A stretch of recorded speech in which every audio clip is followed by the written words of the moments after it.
Did you know that African children played a crucial role in overthrowing apartheid? This is their story. We often think of history as a story of adults, of kings and queens, presidents and generals. But what about the children? In Africa, the story of children is deeply woven into the continent's past, present, and future.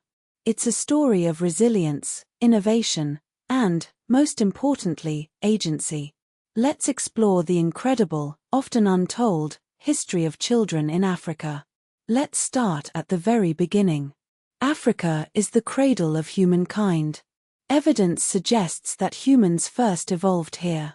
And while we often focus on the adults who made those first steps, the children were there too, learning, adapting, and contributing to the survival of their communities. Long before European colonization, African societies thrived. Children participated in the innovations that shaped these societies. Around 90,000 years ago, Africans were already fishing. By 43,200 years ago, they were mining. Arithmetic emerged around 25,000 years ago, and agriculture by 12,000 years ago. Even mummification existed as far back as 7,438 BC.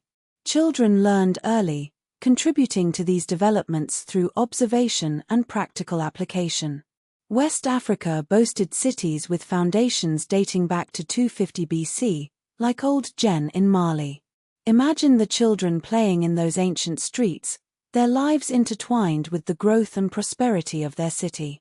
But the narrative of African children took a dark turn with the arrival of the transatlantic and Arab slave trades. Between the 600s and 1900s, the Arab slave trade stole an estimated 18 million Africans from their homes, while the Atlantic slave trade forced 7 to 12 million into the Americas. This brutal system shattered families, stole childhoods, and left an enduring scar on the continent. Colonial rule, which intensified in the late 1800s, brought further hardship. Britain, France, Belgium, Portugal, and Germany carved up Africa, exploiting its resources and imposing their rule. Children were forced into labor, denied education, and stripped of their cultural heritage. They witnessed the seizure of their lands and the suppression of their languages.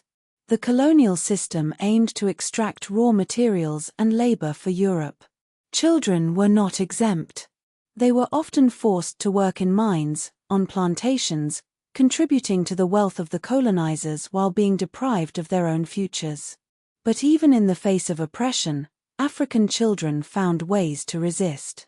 They participated in anti-colonial movements, often risking their lives for freedom. The 1976 Soweto Uprising in South Africa stands as a powerful example. On June 16, thousands of students took to the streets to protest the poor quality of education and the imposition of Afrikaans as the language of instruction. These young people were not just protesting, they were fighting for their right to learn in their own languages, to preserve their culture, and to shape their own destinies. The government responded with brutal force. Hundreds of school children were killed. But their courage sparked a wave of resistance that ultimately contributed to the end of apartheid. The Soweto Uprising became a symbol of the power of children to challenge injustice. In 1991, the Assembly of Heads of State and Government of the OAU established the Day of the African Child in honor of the Soweto Uprising. Celebrated every year on June 16, this day serves as a reminder of the sacrifices made by those young students and a call to action to protect the rights of children across the continent. The Day of the African Child is not just a day of remembrance. It's a day for action. The African Committee of Experts on the Rights and Welfare of the Child, or ASOC, and its partners use this day for annual consultations with children, youth groups, NGOs, civil society organizations, and governments to address the challenges facing children in Africa. Today, Africa is home to 54 independent countries and about 1.4 billion people. That's almost 17% of the world's population. With roughly 3,000 different ethnic groups and over 2,000 languages, The continent is a vibrant tapestry of cultures and traditions. The African Union, formed in 2002, works to address conflict and promote cooperation across the continent. But the legacy of colonialism and slavery continues to shape the lives of African children. Many still face poverty, inequality, and violence. Access to education and healthcare remains a challenge in many countries. Language of instruction in schools remains a contentious issue. In many places, children are still taught in a language different from the one spoken at home, hindering their learning and perpetuating inequalities. The demographic size of Africa's child population makes children's rights a major policy issue. African states now recognize that investing in youth and education is essential for development. But challenges remain. One major issue is that African children's agency is often undertaught in mainstream history. They are often portrayed as victims, rather than as active participants in shaping their own lives and the history of their communities. It's crucial to remember that African children have always been innovators, resistors, and agents of change. Another challenge is the oversimplification of African history. Popular accounts often overemphasize slavery and colonialism while underplaying pre-colonial achievements, state formation, trade, and education systems. It's important to remember that Africa had a rich and complex history long before the arrival of Europeans. The history of slavery in Africa is also often simplified. While the continent was a source of enslaved people for external slave systems, slavery also existed within African societies for centuries.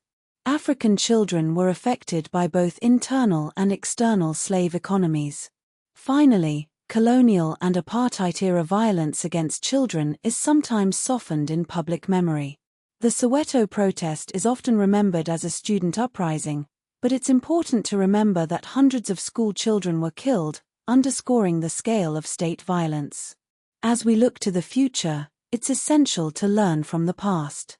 We must recognize the contributions of African children throughout history, challenge the narratives that portray them as victims, and invest in their education, health, and well-being. The future of Africa depends on it. The Day of the African Child serves as a powerful reminder of this responsibility. It's a day to celebrate the resilience and potential of African children and to recommit to building a brighter future for them all. The story of African children is a story of hope, resilience, and the power of young people to change the world. Let's make sure their voices are heard.